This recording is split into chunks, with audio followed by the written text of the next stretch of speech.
नमस्कार मित्रों, जोहार। टीएनए एग्जाम के लिए मॉडल क्वेश्चन आपको इस वीडियो के माध्यम से बताऊंगा।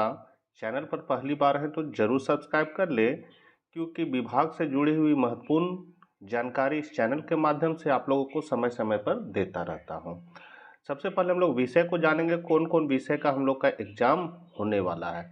तो आपका पहला विषय है विषय में निपुणता। इसमें यह देखा जाता है कि शिक्षकों को अपने विषय की जानकारी और उसे इस्तेमाल करने की कितनी समझ है। इससे आपका 20 क्वेश्चन रहेगा। दूसरा विषय है आपका विषय संबंधी शिक्षण पद्धति, जिसमें इसमें विषय को पढ़ाने की तकनीक जैसे कि पाठ योजना और मूल्यांकन की समझ देखी जाती, इससे भी आपका 20 क्वेश्चन रहेगा। तीसरा आपका सामान्य शिक्षण पद्धति, तो इसमें कक्षा संचालन, पढ़ाने की पद्धति और सीखने की शैली शामिल होते हैं, इससे भी आपका 20 क्वेश्चन रहेगा। निरंतर और समग्र मूल्यांकन, तो इसमें यह देखा जाता है कि शिक्षक मूल्यांकन और बच्चों की प्रगति कैसे समझते हैं।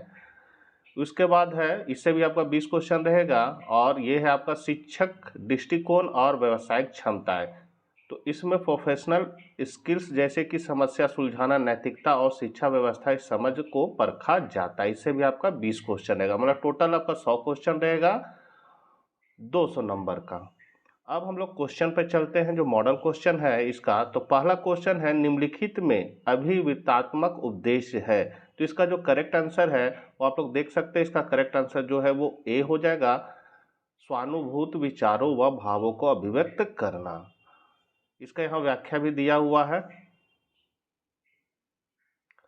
दूसरा क्वेश्चन है, भाषा अर्जन के बारे में कौन सा कथन सही है। तो भाषा अर्जन के बारे में कौन सा कथन सही, तो इसका करेक्ट आंसर है यह सहज होता है।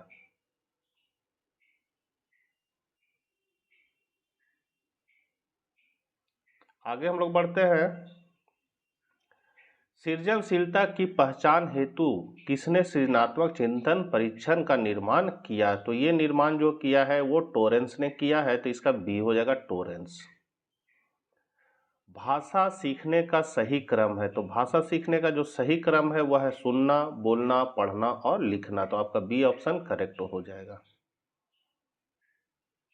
पांचवा नंबर है, सीखने के बारे में कौन सा कथन सत्य है। तो सीखने के बारे में आपका कथन है, सीखने को सामाजिक क्रियाएं सुविधा देती है।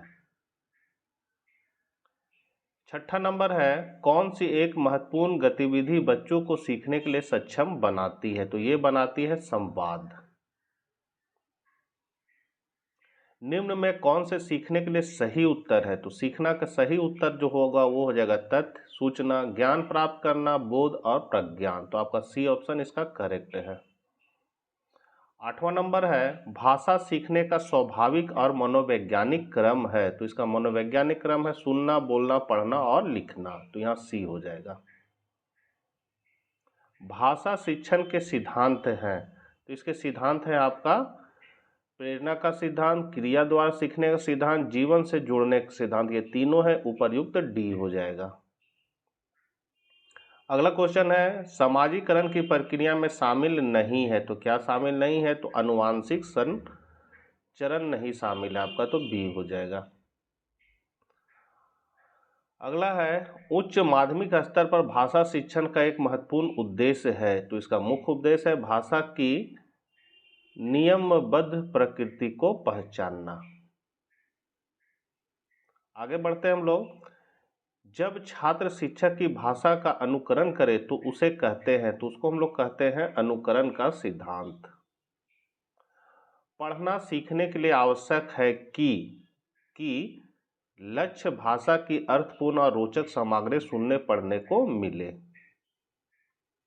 कोई भाषा किसी भी लिपि में लिखी जा सकती है, इस कथन पर आपकी राय है कि, तो मेरी राय यह है कि यह बहुत हद तक संभव है। हिंदी भाषा सीखने सिखाने के लिए अनिवार्य है। तो इसके लिए अनिवार्य है समृद्ध भाषा परिवेश की उपलब्धता। साहचर्य के नियम है। तो साहचर्य के नियम आपका समानता का नियम, वैषम्य का नियम और समीपता का नियम और उपयुक्त सभी, तो आपका आंसर हो जाएगा उपर्युक्त सभी। बाल मनोविज्ञान के अनुसार शिक्षा के क्षेत्र के मुख्य स्थान है, तो इसका मुख्य स्थान है बालक का। सीखने की प्रक्रिया का प्रथम सोपान है, तो प्रथम सोपान है आपका जिज्ञासा। भाषा अर्जन की स्थिति में बच्चे क्या हैं, तो भाषिक नियमों को स्वाभाविक रूप से ग्रहण करते हैं।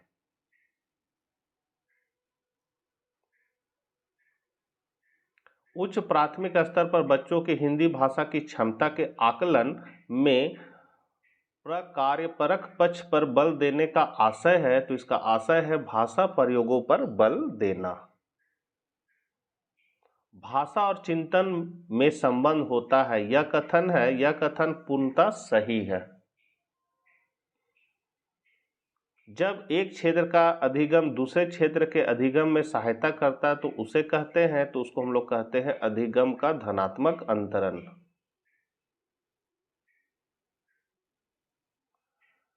विद्यार्थियों में भाषा की रुचि का विकास करने का उपयुक्त उपाय है, तो इसका उपयुक्त उपाय है विद्यार्थियों को मौखिक रूप से अधिकाधिक समझना। भाषा शिक्षण की प्रथम कक्षा किसे माना जाता है, तो ये माना जाता है घर को। घर से ही बच्चा सीखता है।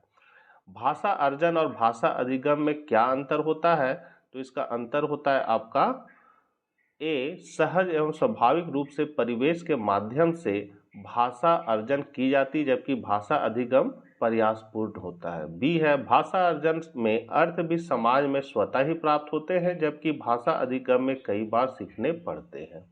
भाषा अर्जन में मुख्यतः सुनना बोलना कौशल शामिल है, जबकि भाषा अधिगम में अनेक बार सुनना बोलना पढ़ना लिखना चारों कौशल सीखने पड़ते हैं। तो इसलिए आपका यहाँ ऑप्शन में दिया हुआ है डी आंसर, तो डी हो जाएगा। 26 नंबर है वाणी और लेखन में मूल अंतर यह है कि लिखित भाषा खाली स्थान स्तर पर देखी जाती है और खाली स्थान होती है, तो इसका आंसर हो जाएगा आपका सचेत कालबद्ध। अगला है उच्च प्राथमिक स्तर पर भाषा शिक्षण का उद्देश्य है, तो इसका उद्देश्य है आपका भाषा की बारीकी और सौंदर्य बोध को समझने की क्षमता का विकास करना। चॉम्स्की के अनुसार खाली स्थान के कारण बच्चे भाषा सीखते हैं, तो भाषा अर्जन क्षमता के। सुमन बचपन से ही गुजराती बोल समझ लेती है, वह कभी विद्यालय नहीं जाती है, यह उदाहरण है, तो ये उदाहरण है आपका भाषा अर्जन का। भाषा अर्जन और भाषा अधिगम में महत्वपूर्ण अंतर है, तो भाषिक परिवेश की उपलब्धता का। भाषा अर्जन सहज व स्वाभाविक होता है। बच्चे भाषा सीखने की क्षमता के साथ पैदा होते हैं, मुख्यतः यह किसका विचार है, तो ये विचार जो है नोम चॉम्स्की का है। एल.एस. वाइगोत्स्की के अनुसार, तो उसके अनुसार क्या है, तो भाषा एक अर्जित योग्यता है। बच्चों में भाषा सीखने की क्षमता जन्मजात होती है। बच्चे सामाजिक अंतःक्रिया से भाषा सीखते हैं, यह विचार किसका है, तो वाइगोत्स्की का है। सीखी गई बात को धारण करने और पुनः स्मरण करने में असफल होना, यह है आपका विस्मरण है। बच्चे की भाषा समाज के साथ संपर्क का ही परिणाम है, यह कथन किसका है, तो यह कथन वाइगोत्स्की का है। बच्चों को अध्ययन में प्रयास करने हेतु प्रोत्साहित करने के लिए शिक्षकों को खाली स्थान की आवश्यकता होती है, तो ये आवश्यकता होती है बच्चों को प्रेरित करने। मानसिक संरचनाएं दो चिंतन के निर्माण प्रखंड है, इसके लिए पियाजे ने किस शब्द का प्रयोग किया है, तो ये शब्द है आपका स्कीमा, मतलब अवधारणाएं। एक बच्चे को सहारा देने की मात्रा एवं प्रकार में परिवर्तन इस बात पर निर्भर करता है कि बच्चे के निष्पादन का स्तर पर निर्भर करता है। भाषा अर्जन में बच्चे भाषा को सहज और स्वाभाविक रूप से सीखते हैं। उच्च प्राथमिक स्तर बहुभाषी कक्षा में बच्चों की भाषा एक संसाधन है। निम्न में कौन सा सृजनात्मक प्रक्रिया से संबंधित नहीं है, तो अभिप्रेरणा। निम्न में कौन सा बुद्धि और विकास का प्रथम चरण है? तो ये चरण है आपका शारीरिक विकास। सीखना एक तरह का व्यवहार है, तो किस तरह का व्यवहार है? संशोधन है।